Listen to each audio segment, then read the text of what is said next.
Nous l'avons donc laissé sur son impériale, plein d'une bonne humeur bruyante et joviale, et dans l'oubli complet du sang et des salons.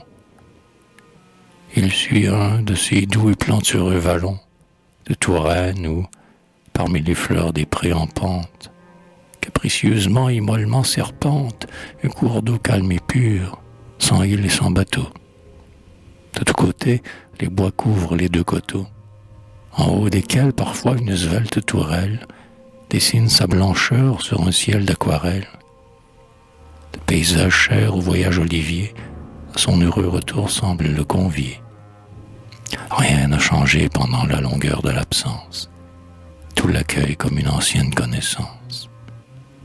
Ces détails du chemin, il les reconnaît tous, jusqu'à la vache brune, à l'œil profond et doux, qui pose, pour le voir, son cou sur la clôture.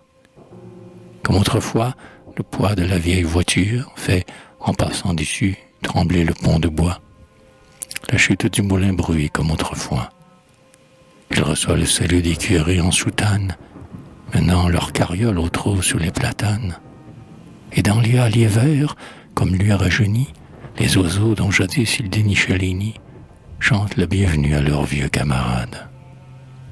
Non, le marin de qui le navire entre en rade et qui voit les maisons du port blanchir là-bas n'a pas d'émotion plus poignante, n'a pas le regard plus joyeux, l'âme plus consolée qu'Olivier lorsqu'il vit au bout de la vallée, entre les deux parois de l'étroit débouché, la place du village, un beau jour de marché.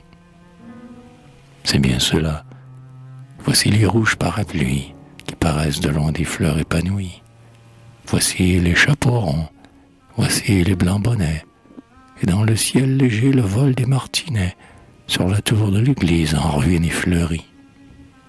Gare, les vieux chevaux ont senti l'écurie.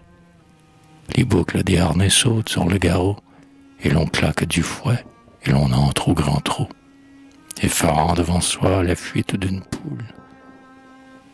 On arrive. Au milieu du bruit et de la foule, le voyageur joyeux saute sur le pavé, et, du premier coup d'œil, voilà qu'il a trouvé des visages connus autrefois, et qu'il serre, en riant de bon cœur, plus d'une main sincère.